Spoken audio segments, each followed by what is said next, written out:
Hey guys, it's me and John here at C2E2. I'm about to check out the game Hawken for the PC. Let's get straight to it.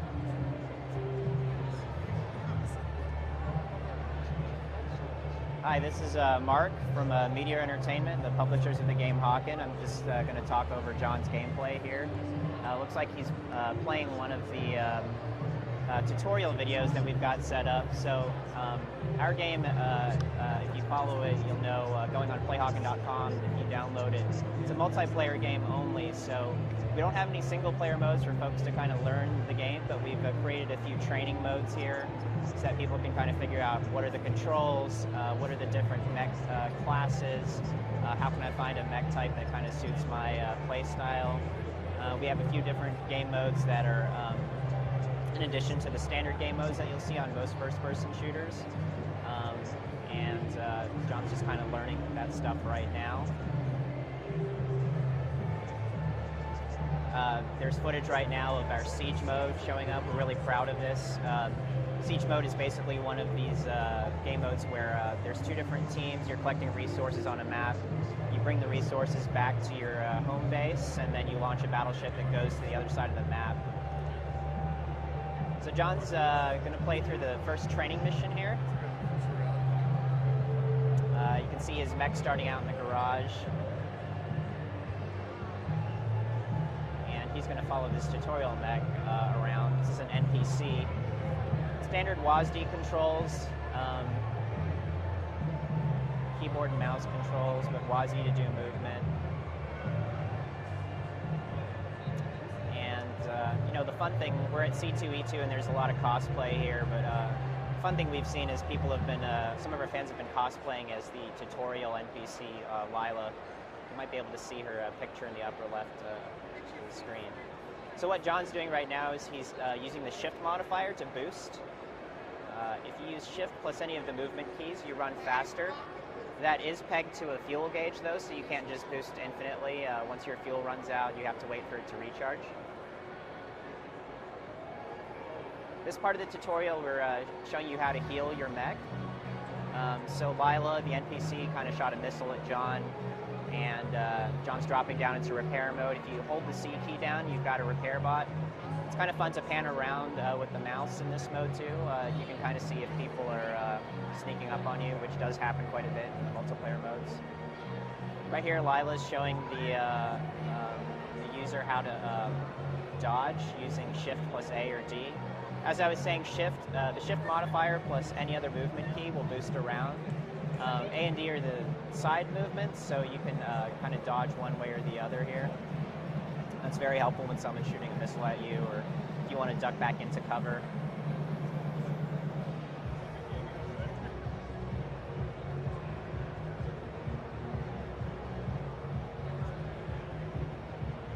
Anyway, so as we proceed along with the tutorial here, the next kind of instructional thing happening is how to use the space bar to hover.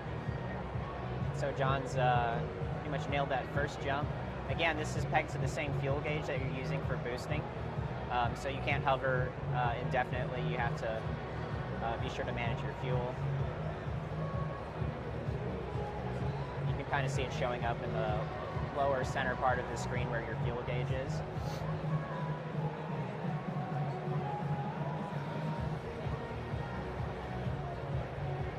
So here's a long jump that we have to do.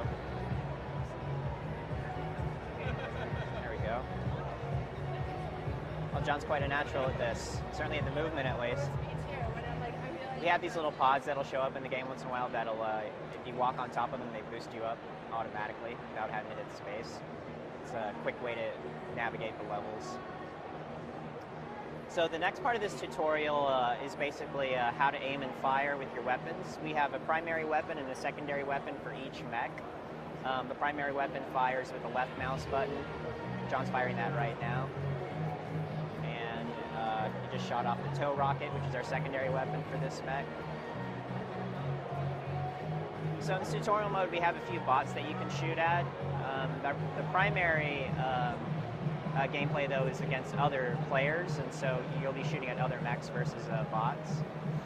Popping up on the screen right now, Lila is telling John that he can hit the R key to use items. There's 2 different items we equip people with. John just shot the grenade off right now. And the second item that I think he has equipped is the shield. Then each mech also has a special ability if you hit the F key. This particular mech I think boosts very quickly if you hit F. There's other mechs that can zoom in for sharpshooter abilities, other mechs that can cloak, other mechs that can drop into a more defensive turret mode. But yeah, that's the basics of movement and shooting. As you can see, John dropped on top of one of the things that he killed, and it dropped a little gold orb that basically heals him. So in addition to holding down the C key to heal, he can also pick up those sort of health units to heal himself as well.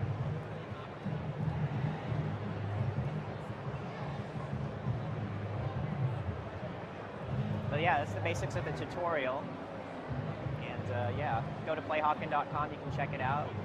As I was saying, we're at C2E2 right now because as a multiplayer game, one of the tougher things to do is kind of convey the storyline of the game to our fans. So I think one thing we're really proud of is working with the guys at Arcade. We've got a graphic novel with them that kind of tells the story about why all these mechs are running around shooting each other.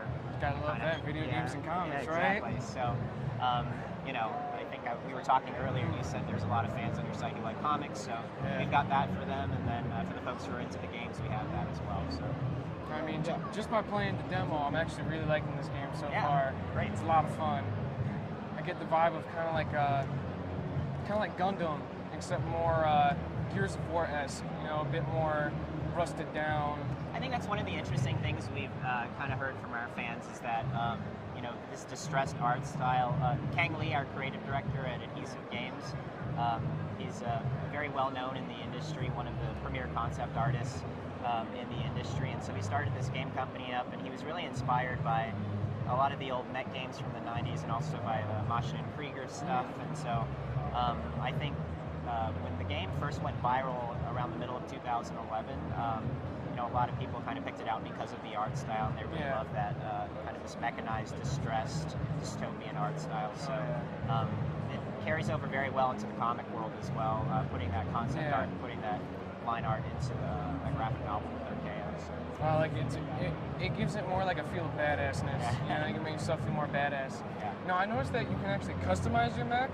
Like, is it just like weapons, or can you get different armors to make it for a stronger defense, or? Yeah, it's a little bit of both. As you level your mech up, you can level your mech up from 1 to 25. There's 25 levels right now. As you level your mech up, you unlock new weapons automatically. Those weapons have different trade-offs so that they're not overpowered. But the other thing you can do is equip offensive and defensive items. So for example, in the tutorial you were playing right now, you shot your offensive item, which was a grenade. There's other kinds of offensive items like an EMP blast, that sort of thing, rockets that you can shoot. You can drop like a machine gun turret. So there's different things that different items that play into your play style, depending on what kind of play style you prefer. So those are things that you can buy, or you can earn them just by playing the game. We're a free-to-play game, and we don't want to create a game that's pay to win or that closes people off because they can't spend money. You can choose to spend money in the game if you want to, and we encourage that. If you don't want to spend money, you don't have to. You can earn everything in the game that affects your gameplay performance just by playing. You'll earn experience, and then you can spend. You can spend that currency to buy the stuff. So. Nice. I really like that. You don't have to pay to be the best in this game. You just do what you want. Like that. I also noticed that the movement is actually very solid. What kind of gameplay engine is this? So it's actually on the Unreal 3 engine. The guys, they got a hold of the Unreal 3 development kit. Those guys have been great partners of ours. And everything's built there. So the game, as I said, the graphics, we've gotten a lot of compliments on that, but it's not very taxing on your engine. I think if you go to playhawken.com and go to the support page, you'll see our system requirements. It's not very intensive on your PC. So we're happy about that. Nice. Really like that. Now, is this like strictly kind of more or less like a multiplayer game, or is there missions that go along with it? It is a multiplayer game primarily. What you were playing through is a few of our tutorials, so we have that mode. You know, right now, the interesting thing about a single-player game, we're a very small team. It was a group of just 6 guys initially that created the game. Oh, wow. And yeah, you know, creating a full campaign requires a lot of resources. You know, you still can't replicate the same experience you'd get by playing against other human beings. So right now we're multiplayer only, and I think we're pretty comfortable with kind of delivering that gameplay. Nice. And then people who want to get into the lore, we have stuff like the graphic novel, and there's a whole other host of IP extensions that we're going to be doing to kind of expand on the universe and introduce people to the world of Hawken. Now, I've been asking this a lot lately at C2E2. Based on the current success of it, do you think that we might see a Hawken 2 or another adaptation of the game? It's early to think about sequels. You know, we hit our open beta in December. Technically, we're still in open beta. I'd say by the middle of the year, we'll get out of open beta once the core experience is kind of built out. We're never really going to be done updating the game. Every month, you're going to see us add, you know, new items, new mechs, new maps. You know, that content schedule kind of varies, but our goal is to always have new stuff every month. So, you know, we've got a 100% focus on making this the most polished experience possible, the most fun mech game available, and you know, we'll kind of worry about a sequel later. All right. Well, I'm certainly hooked on it right away, so I'm going to go home and play it. Awesome. Yeah. So thank you so much for this opportunity. Yeah. It's great to play. Appreciate it. This is Jonathan Paparella at C2E2. This has been Paparella's Point.